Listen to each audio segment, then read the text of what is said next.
អាយយចេញក្បាលវីដេអូមកឃើញមានឆាលពៅពុះឡើងខុចលើចក្រានតែម្ដងនេះចាថ្ងៃនេះគឺម្ដាយខ្ញុំប្រើខ្ញុំឲ្យធ្វើម្ហូបឆាលពៅជាមួយនឹងសាច់ជ្រូកចិញ្ច្រាំចាហើយលពៅនេះគឺគាត់ឆ្លៀតទិញនៅមុខវត្តតែម្ដងដោយសារគាត់បានទៅអញ្ជើញទៅបុណ្យចាទៅវត្តណាចូលព្រះវិសាឬក៏ចេញពីព្រះវិសាទេបងប្អូនអើយចា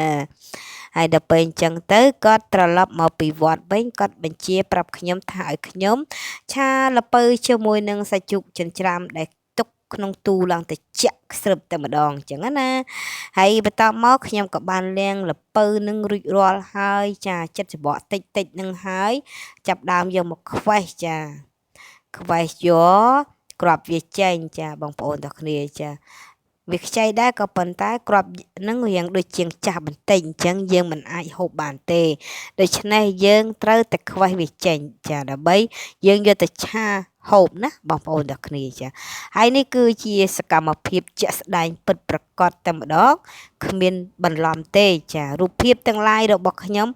ចាគឺសុទ្ធតែជីវិតពិតរបស់ខ្ញុំស្ដែងចេញពីបំណិនជីវិតរបស់ខ្ញុំជារៀងរាល់ថ្ងៃចាមិនធ្វើម្ហូបបោសផ្ទះបើមិនបោសផ្ទះបោកកៅអៅបើមិនបោសកៅអៅគឺប្រមូលអស់នេះឯងនៅក្បែរដៃអញ្ចឹងណាចាហើយអ្វីដែលផ្ដោតសំខាន់ទៅលើកត្តាពេលនេះគឺកំឡុងពេលនេះគឺយើងឆាល្ពៅជាមួយនឹងសាច់ជ្រូកចិញ្ច្រាំចាសាច់ជ្រូកចិញ្ច្រាំនេះគឺសាច់ជ្រូកនេះគឺ3ជាន់តែម្ដងបងប្អូនទាំងគ្នាហើយបងប្អូនឃើញទេសកម្មភាពរបស់ខ្ញុំនៅពេលដែលខ្ញុំកំពុងតែហាន់សាច់ជ្រូកម៉ែអាថ្លែនអើយចាប្រទះធំណាស់ចាដោយសារដៃរបស់ខ្ញុំដៃម្ខាងស្ដាំពីកាអញ្ចឹងហើយខ្ញុំមិនអាចកាន់បានឲ្យនឹងនរដូចគេបានទេអញ្ចឹងណាបងប្អូនទាំងគ្នាប៉ុន្តែអ្វីក៏តាបំណិនជីវិតរបស់ខ្ញុំត្រូវតែធ្វើឲ្យហើយចាហើយយើងរៀនរស់នៅបែបជីវិតបែបធម្មជាតិបែបមិនប្រជែងប្រណាំងជាមួយបុគ្គលណាម្នាក់អីចឹងណាហើយពេលខ្ញុំធ្វើវីដេអូរដងខ្ញុំមិនដែលនិយាយអំពីបុគ្គលណាម្នាក់ទេចាគឺខ្ញុំនិយាយតែឆ្លោះបញ្ចាំងអំពីសកម្មភាពរបស់ខ្ញុំតែប៉ុណ្ណោះចាយ៉ាងណាមិញចាយើងធ្វើអីក៏ដោយកុំប៉ះពាល់ជាមួយនឹងបុគ្គលផ្សេងអញ្ចឹងហើយ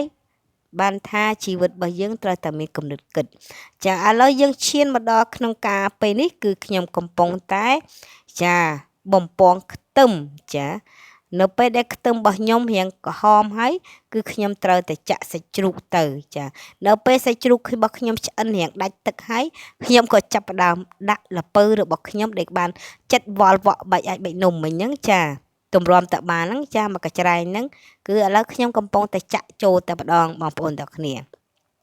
ហើយខ្ញុំជឿជាក់ថានៅពេលដែលបងប្អូនធ្វើម្ហូបសុទ្ធតែមានបច្ចេកទេសខុសៗគ្នាទាំងអស់ប៉ុន្តែអ្វីដែលផ្ដោតសំខាន់គឺយើងឆាដូចគ្នាមែនទេបងប្អូនទាំងគ្នាចាបងប្អូនខ្លះក៏ចូលចិត្តផ្អែមបងប្អូនខ្លះក៏ចូលចិត្តប្រៃបងប្អូនខ្លះក៏ចូលចិត្តផ្អែមអញ្ចឹងទៅចា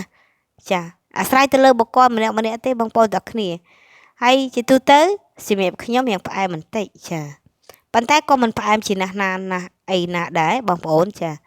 ឥឡូវយើងទៅនិយាយត្រឡប់ចាត្រឡប់មកវិញយើងឃើញថាឆាល្ពៅរបស់យើងគឺចាប់ផ្ដើមឆ្អិនបន្តិចម្ដងទៅតាមចង្វាក់នៅពេលដែលខ្ញុំដាក់ភ្លើងចាឥឡូវនេះវាកំពុងតែពុះខុចបន្ទាប់មកគឺខ្ញុំបានចាក់ទឹកបន្តិចចាដើម្បីឲ្យវាឆ្អិនសព្វតែម្ដងចាហើយអ្វីដែលសំខាន់គឺម៉ែខ្ញុំប្រាប់ថានៅពេលដែលខ្ញុំឆា